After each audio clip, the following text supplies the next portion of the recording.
आप देख रहे हैं आपके स्क्रीन पर दो सेंटेंसेस लिखे हुए हैं। पहला सेंटेंस क्या है, we enjoyed in the party very much, और दूसरा क्या लिखा हुआ है, we enjoyed ourselves in the party very much. अब आपको डिसाइड करना होगा कि इनमें से कौन सही है और कौन गलत है। तो आज हम लोग बात करेंगे एंजॉय के ऊपर, एंजॉय को कैसे यूज़ किया जाता है और इस पर किस तरीके की एरर आती है। तो ओके, लेट्स स्टार्ट। चलिए शुरुआत करते हैं। तो सबसे पहले हमें ये जानना होगा what is enjoy. We have to know about the parts of speech of it. इसके हमें पार्ट्स ऑफ स्पीच के बारे में जानना है। तो as you know enjoy it is your verb. अगर हम इसकी सेकंड फॉर्म की बात करें दैट इज़ कॉल्ड एंजॉयड, और अगर हम थर्ड फॉर्म की बात करते हैं इज़ द सेम। क्या लिखा हुआ है, एंजॉयड। तो दिस इज़ योर वर्ब। और एंजॉय का मतलब क्या होता है, आनंद लेना। और अगर हम इसके नाउन के बारे में बात करें तो that is called enjoyment. Enjoy word से क्या बना हुआ है, enjoyment. This is called your noun. ये आपका क्या है, नाउन। तो बहुत सारे स्टूडेंट्स ये पूछते हैं कि एंजॉय का यूज़ कैसे किया जाए, और कुछ एग्जामिनेशन में ये एरर पर भी आ चुका है कि एंजॉय के बाद रिफ्लेक्सिव प्रोनाउन यूज़ होगा या नहीं यूज़ होगा। तो we have to know about it in detail. तो आज हम लोग इसके बारे में बड़े डिटेल से बात करते हैं। तो चलिए, जैसे कि आप जान रहे हैं कि enjoy it is a verb, और एंजॉय से क्या बना हुआ है, दैट इज़ कॉल्ड एंजॉयमेंट। और आपकी स्क्रीन पर दो सेंटेंसेस लिखे हुए हैं। तो पहले सेंटेंस में क्या लिखा हुआ है, we enjoyed in the party very much. This is your first example. और सेकेंड में क्या लिखा हुआ है, we enjoyed ourselves in the party very much. Now you have to decide. अब आपको ये डिसाइड करना होगा which one is right and which one is wrong. इनमें से कौन सही है और कौन गलत है। तो आप लोगों ने सोच लिया होगा, यहाँ पर हमारा सेकेंड एग्जाम्पल सही है, we enjoyed ourselves in the party very much. अब हमें ये जानना होगा कि what is the reason behind it. इसके पीछे क्या रीज़न होता है। तो देखिए, जब आप एंजॉय वर्ब के रूप में यूज़ करते हैं तो इसके बाद ऑब्जेक्ट इज़ कंपलसरी। इसके बाद आपका ऑब्जेक्ट होना चाहिए। अगर आप ऑब्जेक्ट नहीं लेते हैं तो सेंटेंस क्या हो जाएगा, गलत हो जाएगा। और ऑब्जेक्ट के रूप में आपका क्या हो सकता है, इट में बी अ नाउन, या तो नाउन हो सकता है, या प्रोनाउन हो सकता है, या इंग फॉर्म हो सकती है। और इसी इंग फॉर्म को हम लोग क्या बोलते हैं, दैट इज़ कॉल्ड जेरंड, जिसको हम लोग क्या नाम देते हैं, जेरंड नाम देते हैं। तो आपके स्क्रीन पर क्या लिखा हुआ है, enjoy plus noun, enjoy plus pronoun, and enjoy plus the first form of the verb plus ing form, and that is called gerund. और यही हमारा क्या कहलाता है, जेरंड कहलाता है। तो यहाँ पर जो हमारा नाउन आ रहा है, प्रोनाउन आ रहा है, या इंग फॉर्म आ रही है, यही हमारा क्या काम करेगा, ऑब्जेक्ट का काम करेगा। अगर ऑब्जेक्ट है तो एग्जाम्पल इज़ ओके, एग्जाम्पल सही है। अगर ऑब्जेक्ट नहीं है तो हमें रिफ्लेक्सिव प्रोनाउन का यूज़ करना होता है। And what is reflexive pronoun, और रिफ्लेक्सिव प्रोनाउन क्या होता है, जो सेल्फ या सेल्फ्स लगाने से बनता है। जैसे कि आप देख सकते हैं ऑन योर स्क्रीन क्या लिखा हुआ है, माई सेल्फ, योर सेल्फ, या इसी को हम बोल सकते हैं योर सेल्फ्स। इसी तरीके से her self, it self, themselves, they are called reflexive pronoun। इन्हीं को हम लोग क्या बोलते हैं, रिफ्लेक्सिव प्रोनाउन बोलते हैं। तो चलिए एग्जाम्पल लेते हैं। तो यहाँ पर आपके स्क्रीन पर this is the first example. एक पहला एग्जाम्पल आ रहा है, किसी ने किसी से क्वेश्चन किया है, did you enjoy the party, did you enjoy the party, क्या आपने पार्टी को एंजॉय किया। तो ऑब्जेक्ट अगर आपको निकालना है तो आपको क्या यूज़ करना होगा, व्हाट। तो अगर हम ऑब्जेक्ट निकालना चाहते हैं तो सबसे पहले हमें इसकी हिंदी जानना होगा। Did you enjoy the party, क्या आपने पार्टी को एंजॉय किया। व्हाट एंजॉयड, क्या एंजॉय किया, party. Here your word the party is your object. यहाँ पर हमारा द पार्टी क्या है, ऑब्जेक्ट है। और किसका ऑब्जेक्ट है, हमारा एंजॉय का। तो हमारा the party this is an object, लेकिन ये हमारा ऑब्जेक्ट किस रूप में है, इट इज़ अ नाउन।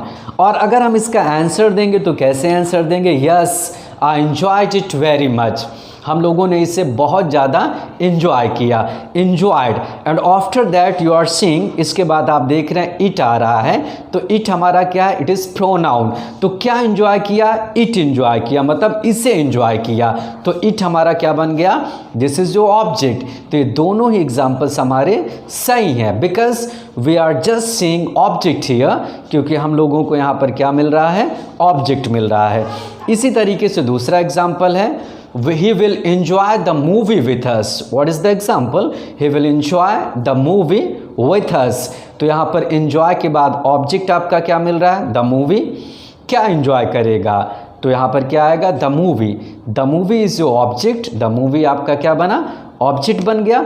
इसी तरीके से I could not enjoy their company. I could not enjoy their company. इसका मतलब ये हुआ कि I could not enjoy, मैं आनंद नहीं ले सका, their company, उनके साथ का। तो किस चीज़ का आनंद नहीं ले सका, their company। यहाँ पर हमारा ऑब्जेक्ट क्या है, their company। तो ये भी हमारा एग्जाम्पल बिल्कुल सही है।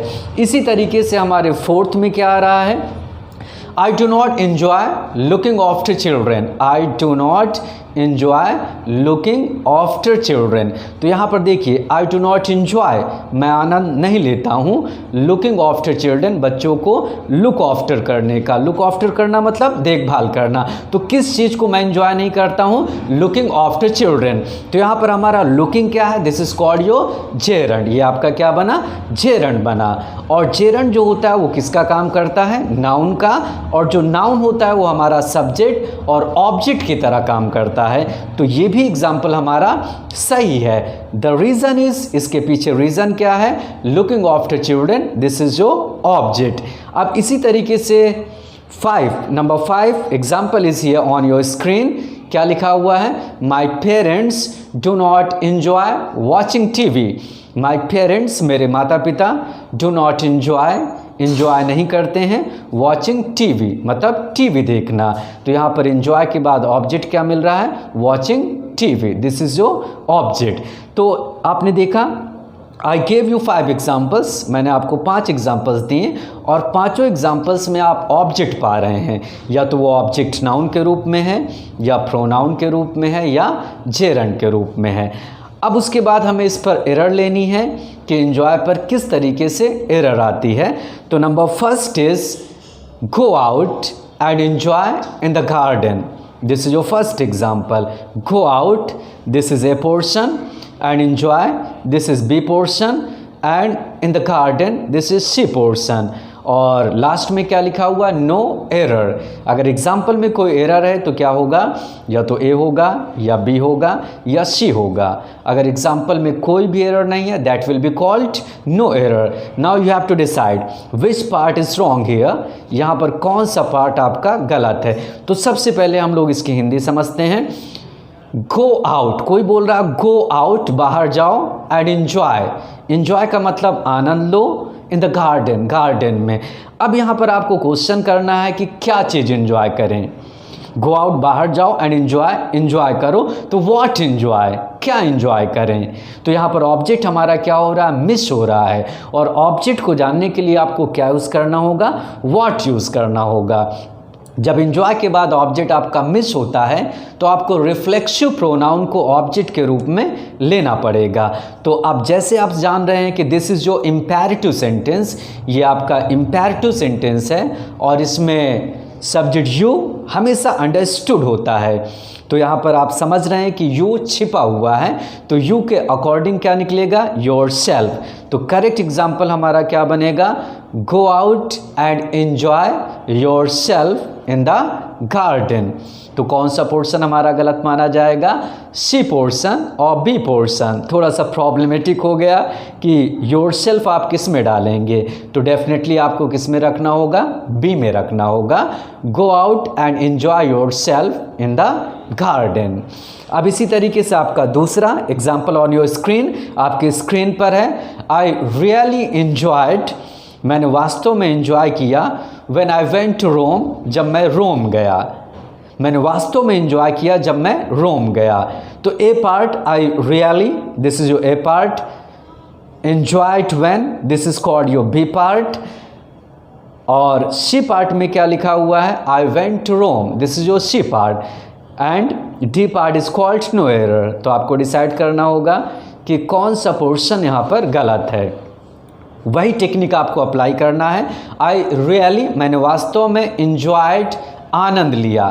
तो आप क्वेश्चन करें क्या चीज़ आनंद लिया। इंजॉयड तो आप किया जब आप रोम गए, बट वाई यू इंजॉयड, आपने क्या इंजॉय किया। तो ऑब्जेक्ट इज मिसिंग, यहाँ पर ऑब्जेक्ट क्या हो रहा है, मिस हो रहा है। तो यहाँ पर सब्जेक्ट आपका क्या है, आई। तो आई के अकॉर्डिंगली आपका रिफ्लेक्सिव क्या बनेगा, माई सेल्फ। तो करेक्ट एग्जाम्पल क्या होगा, I really enjoyed myself when I went to Rome, right.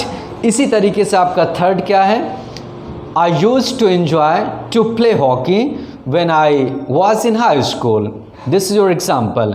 I used to enjoy, this is A portion, to play hockey, this is B portion, when I was in high school, this is your C portion. तो now you have to decide which part is wrong, कौन सा part आपका गलत है। एक चीज़ आप हमेशा याद रखिएगा कि अगर enjoy के बाद कोई वर्ब आती है तो उसमें ing फॉर्म इज़ कंपलसरी, वहाँ पर ing आपको लगाना पड़ेगा, इन्फिनेटिव से काम नहीं चलेगा। और यही ing फॉर्म आपका क्या काम करेगा, ऑब्जेक्ट का काम करेगा। तो करेक्शन क्या होना चाहिए, I used to enjoy playing hockey. What will be the correct example? I used to enjoy playing hockey when I was in high school. तो इस तरीके से हमारा एग्जाम्पल सही हो जाएगा। तो कैसा लगा आपको एन्जॉय? हमेशा याद रखिएगा कि एन्जॉय के बाद आपका ऑब्जेक्ट होना चाहिए, या तो वो ऑब्जेक्ट नाउन के रूप में होगा, या प्रोनाउन के रूप में, या तो वो जेरंड के रूप में होगा। तो I hope you would have understood about it. आप इसके बारे में बहुत अच्छे से समझ गए होंगे, और डेफिनेटली अब अगर आपके एग्जामिनेशन में ये पूछा जाएगा तो बहुत अच्छे से आप इसको हैंडल कर लेंगे। तो thanks a lot, meet you in the next.